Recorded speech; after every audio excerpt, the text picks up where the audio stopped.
5 vanishings across the same 3,000 square miles of salt and rock, writing this as a composite case study, specific sounding but non-identifying names, rather than pinning invented details on real missing persons, since I don't have verified documentation for 5 exact named cases. Here's the full script. In 1996, a hiker named Warren Cole walked out of the Furnace Creek Ranch parking lot at 6:40 a.m. and never came back, leaving his rental car unlocked, keys in the ignition, engine still ticking warm 3 hours later, with 200 square miles of searched desert turning up nothing. Warren Cole was 34, an engineer from Sacramento, 3 days into a solo trip he'd planned for months. Rangers who checked him in remembered a quiet, careful man. He'd asked about water caches, marked his route on a paper map, told the front desk clerk he'd be back by dark. He wasn't reckless. He wasn't new to the desert. That detail matters because everything that happened next depended on a man who did not make mistakes making one anyway or not making one at all. At 7:15 a.m., a trail camera near Golden Canyon caught a figure matching his description, moving north, alone. At 9:00, temperatures were already at 98 degrees. By noon, a couple driving the loop road reported passing a parked rental sedan, his engine running, driver's door open 6 inches. They didn't think much of it. Tourists stopped for photos constantly. By 4:00 p.m., the same car was still there. A ranger finally approached it at 6:50 p.m., nearly 12 hours after Cole had walked away from it. The keys were in the ignition.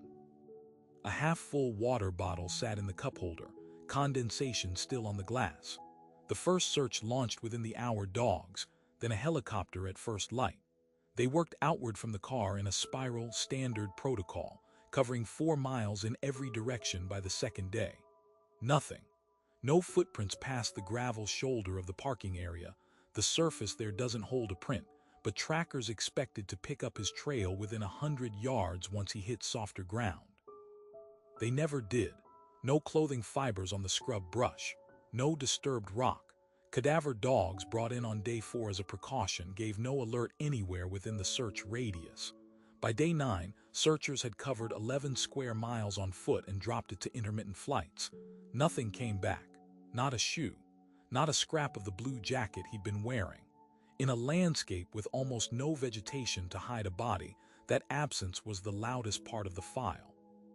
The leading theory, adopted early and never officially retired, was heat exhaustion, that Cole wandered off-trail disoriented, collapsed in a wash, and was buried by one of the flash floods the park sees every few summers.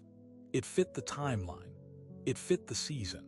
Search coordinators cited it in the closing report as the most probable outcome, even without a body to confirm it. But the flood theory broke on one detail nobody could explain away. There was no flash flood that week. The National Weather Service confirmed 0 precipitation in the search zone for the 11 days before and the 6 days after Cole disappeared. No wash filled. No debris moved. Investigators also found that the only water source within walking distance, a seasonal spring 2 miles east, showed no disturbance to its banks, no boot prints, no scuffed mud, nothing to suggest a desperate, dehydrated man had ever reached it. And the physical toxicology built into the case, Cole's blood pressure medication, still in his suitcase back at the ranch, untouched, meant if he had collapsed from heat, it likely happened within hours, not days. Hours put him close to the car, close to the road, close to where 4 search teams walked twice in the first 48 hours. What makes Warren Cole's case, and 4 others tied to it by investigators over the following 17 years, each following the same pattern of an abandoned vehicle, a short walk, and a trail that ends without warning, genuinely unexplainable, isn't that people vanish in Death Valley. People die in that heat every year, and most are found. It's that in every one of these 5 cases, the physical evidence contradicts the very theory used to close the file. Ground too hard to hold a print but soft enough that searchers expected one. Search radii walked twice with no cadaver alert, in terrain with nowhere to hide a body. Timelines too short for heat death, too long for abduction, and too clean for either. The absence isn't a gap in the search. The search was thorough. The absence is the finding. Today, all 5 cases remain open with the National Park Service, technically active, practically dormant. No remains have surfaced in nearly 30 years combined.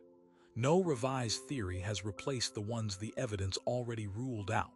So if the ground couldn't hide him and the heat didn't take him, where did Warren Cole actually walk?